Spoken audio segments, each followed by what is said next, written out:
The birth of television.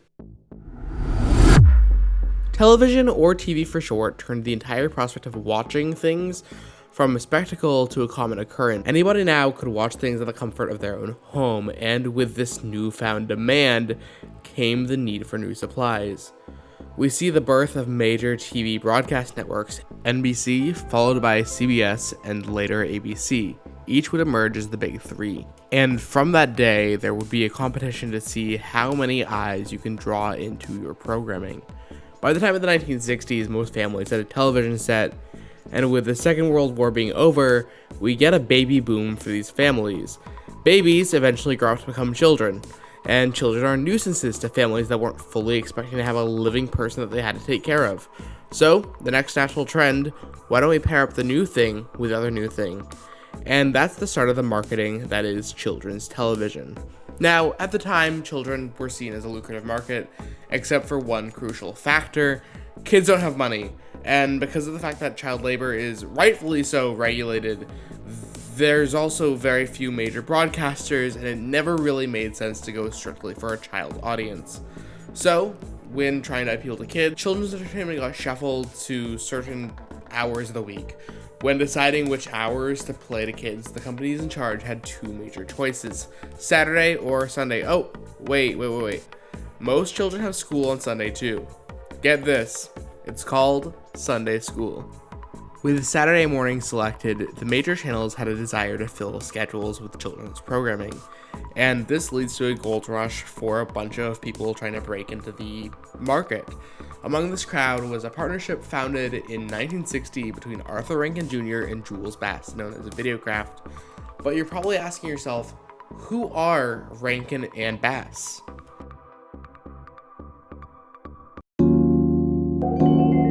Happy birthday!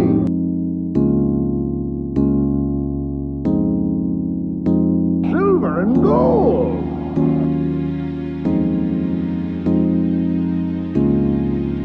Changing from bad to good's as easy as taking your first step.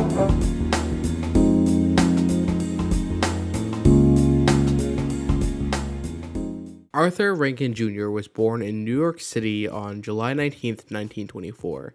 He was born to a family that had for two generations been in the entertainment industry. His grandmother was a Broadway actress by the name of Phyllis Rankin, and his step-grandfather was an actor named Harry Davenport. His father was Arthur Rankin Sr., who had set off on an acting career after being honorably discharged from the U.S. Marine Corps during World War I. Not much else is known about Rankin Jr.'s early life. About 11 years later, Jules Bass was born in Philadelphia on September 16, 1935, and while not much was known about his childhood, after surviving scarlet fever, he would wind up going to New York University and then land a job at an advertising company. The two's paths collided in 1955 at the American Broadcasting Company, where Rankin had worked his way up to being the art director, while Bass was working as a copywriter. The two struck up a friendship and started collaborating first on commercials, and then later moving into TV and movies at their new studio, Videocraft. When Videocraft was forged, the studio quickly got to work. They would craft their first show in 1961 called The New Adventures of Pinocchio. While the duo themselves wrote the show, the animation would be helmed by the new creative partner, Tadahito Mochinaga. This would usher the birth of their signature style, Animagic. Animagic derives a lot of its stylization from earlier stop-motion works of its time.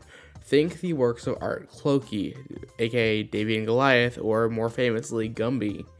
In addition, it's the point where the studio connects with a few of its staple voice actors. Notably, here's Larry D. Mann, a Canadian disc jockey who would make the jump into acting with his role in this show. The New Adventures of Pinocchio would run over the course of 1961 for 135-minute shorts.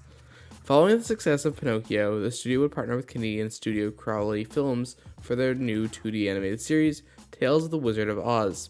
Over the course of 1961, the studio would air about 110 different Tales of the Wizard of Oz shorts, but upon finishing, they work with NBC and realize they're not done tapping into the world of Oz, and decide to begin working on a special to cap off the series called Return to Oz.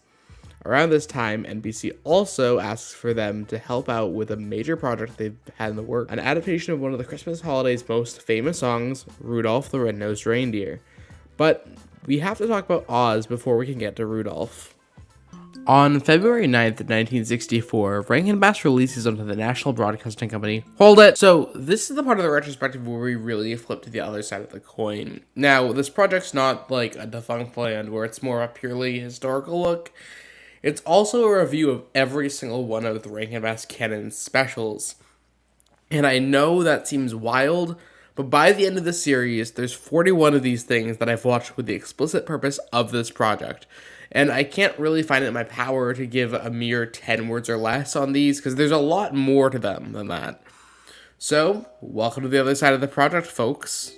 Return to Oz is the TV special follow-up of the Tales of Oz series. It stars Dorothy, who finds out that things are wrong again in Oz, and now she and Toto must go back to get their friends their gifts from the wizard again, and alas, she sets out. Now, there's more I could probably say about this plot, but I think it's as standard as you can really get.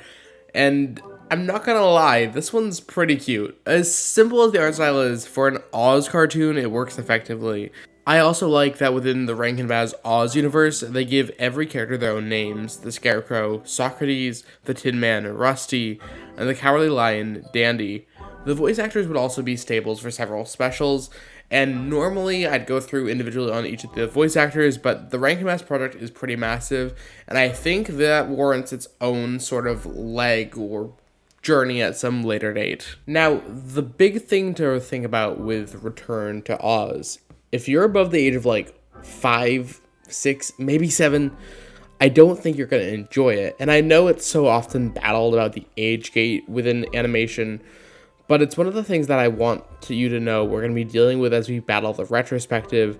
A lot of Rankin and Bass's offerings were part of what built the age gate to begin with.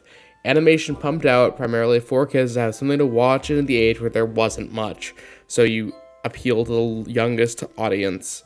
And Return to Oz screams made for kids who got like a taste of Wizard of Oz in syndication and wanted something else Oz, so it's on the screen for them. Regardless of Return to Oz not really being for me, I think I understand its spark. Its UPA styled animation looks as a blessing, and for those who grew up with this, I can completely see why they enjoyed it. There's a good bit of charm that even as I'm not really a fan of this one, I could see someone definitely liking it. In fact, I remember the Rankin and Bass Oz world because I have distinct memories witnessing it briefly when it was on demand, when that was a thing. They had like that and Fractured Fairy Tales as like on-demand offerings randomly on like Time Warner, I remember. Don't know if anyone can corroborate that story, but that was my childhood. Now, critically, I'd give this like a 5 out of 10, and for those of you, I don't talk negatively too often, but a 5 out of 10 is not really a bad score. It's much more, I didn't like it, but I understand the merit to it more, you know? And at this point, I would argue Return to Oz is the best Rankin and Bass special by the virtue of its being the only one. So while that honor doesn't mean too much, it can be an honor for a little bit. That for a brief time in the Rankin and Bass canon, Return to Oz was the best Rankin and Bass special. And that brief period of time was roughly like 9 months. While Rankin and Bass's Canadian partners were making Return to Oz, their Japanese counterparts were working on Rudolph the Red-Nosed Reindeer. Limited on funding, NBC would set them up with a partnership with General Electric. The production of Rudolph went cheaper with its actors and went all in on its animation. This led to the studio keeping voice production in Canada with the exception of the special's narrator Burl Ives. Ives had been at the time a singer and actor for so many albums. Go look at this guy's Spotify, you're gonna be there for days. But this would be another badge on his career. Throughout the year, the studio would work to have the special ready for Christmas time, and on December 6th, it was released.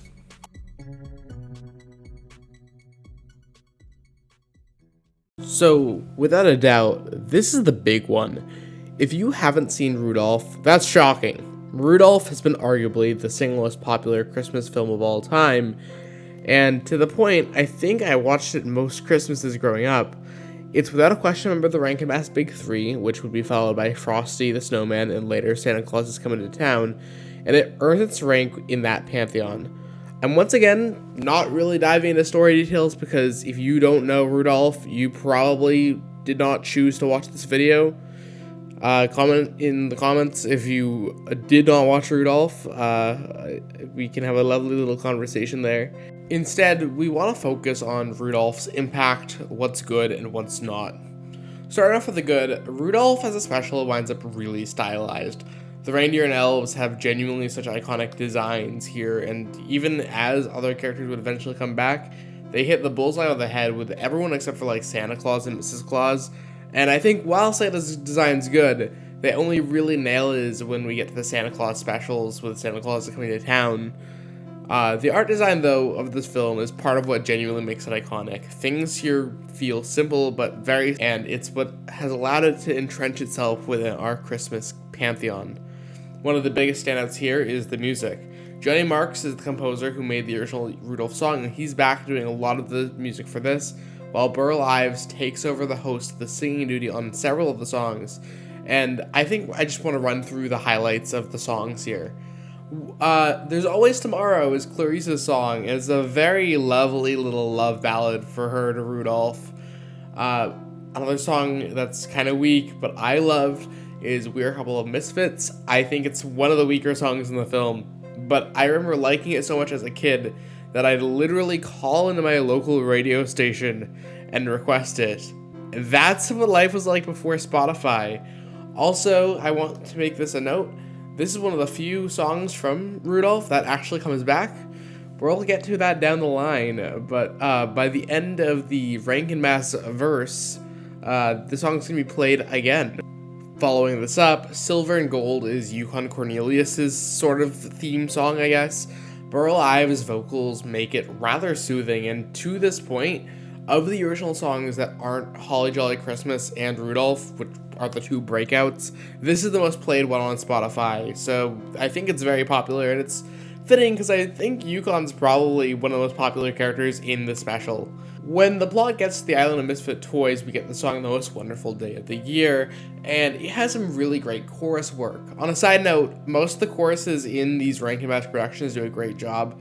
There's a style that really feels mid-20th century, and you'll see it a lot with a lot of the Disney films of the era too, but it's very nostalgic in this wild way for me, because I never existed in this time period, but they always have a really fun tone for the whole special. But so, as I was mentioning before, the two songs that really stood the test of time and broke out past Rudolph the Red-Nosed Reindeer are Burl Ives' versions of Rudolph the Red-Nosed Reindeer and A Holly Jolly Christmas. And these versions that Burl Ives sang here are what they're most known for today.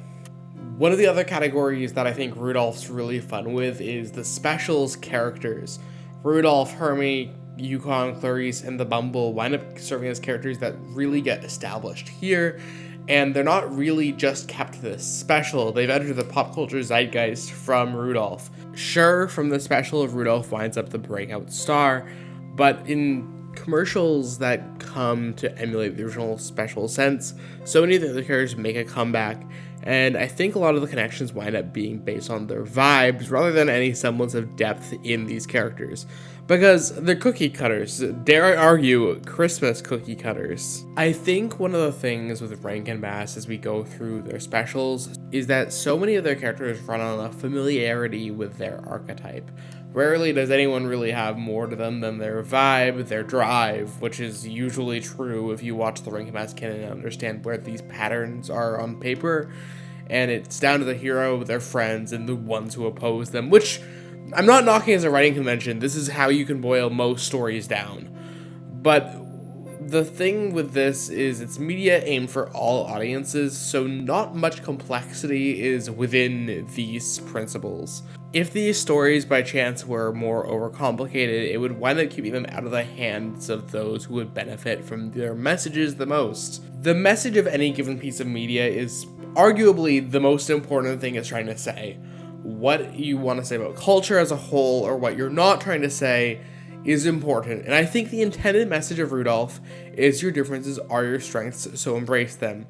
But instead, a lot of people have taken the message as what makes you different will get you exploited by everyone around you. And when we dive into the story of Rudolph, he only really gets fully accepted by those who aren't already open-minded once he gets his moment to do any good for them, which is reflective of how disabled people in America often get shafted. But I don't really think this was what the studio was going for. Rankin Bass is hardly ever concerned with the social issues of the world within their media. It's harmlessly peaceful. And mind you, a lot of Rankin Bass's work came out during the civil rights movement of the 1960s, and I'm not saying within this it's Rankin Bass's job to make art that's strictly trying to change how we culturally view issues like this, but it's why I don't necessarily read into the metaphor that people deeply take from Rudolph. Overall, I think Rudolph's good. It's a sweet special that's entrenched in Christmas fun, and even if I think for adults who didn't grow up with it, it's not really going to make an impact on their life, but it's surviving on multi-generational appeal, as young parents year after year decide to bring the special into their children's lives.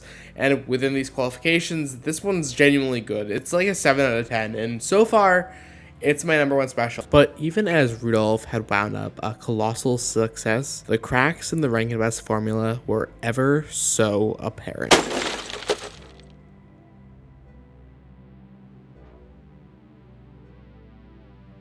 So, this is the end of part 1 of the series, and if you liked it, like and share this video as well as subscribe. It's the first of a 10-part series that I'm developing for this month and then beyond for the Christmas season. And the next part's where we genuinely really start diving into the company and its problems.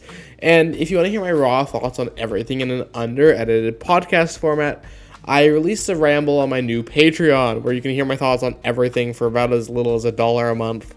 So thank you. I genuinely have been working on this series now for about a month because that's just how things have gone, and it's been fun. I've been adjusting to a lot, and things slowed down after I was kind of on a momentum for like early October, but that's fine. This is going to be a good project to work on that's kind of documentarian and then also dips a little bit into the whole like reviewing thing too.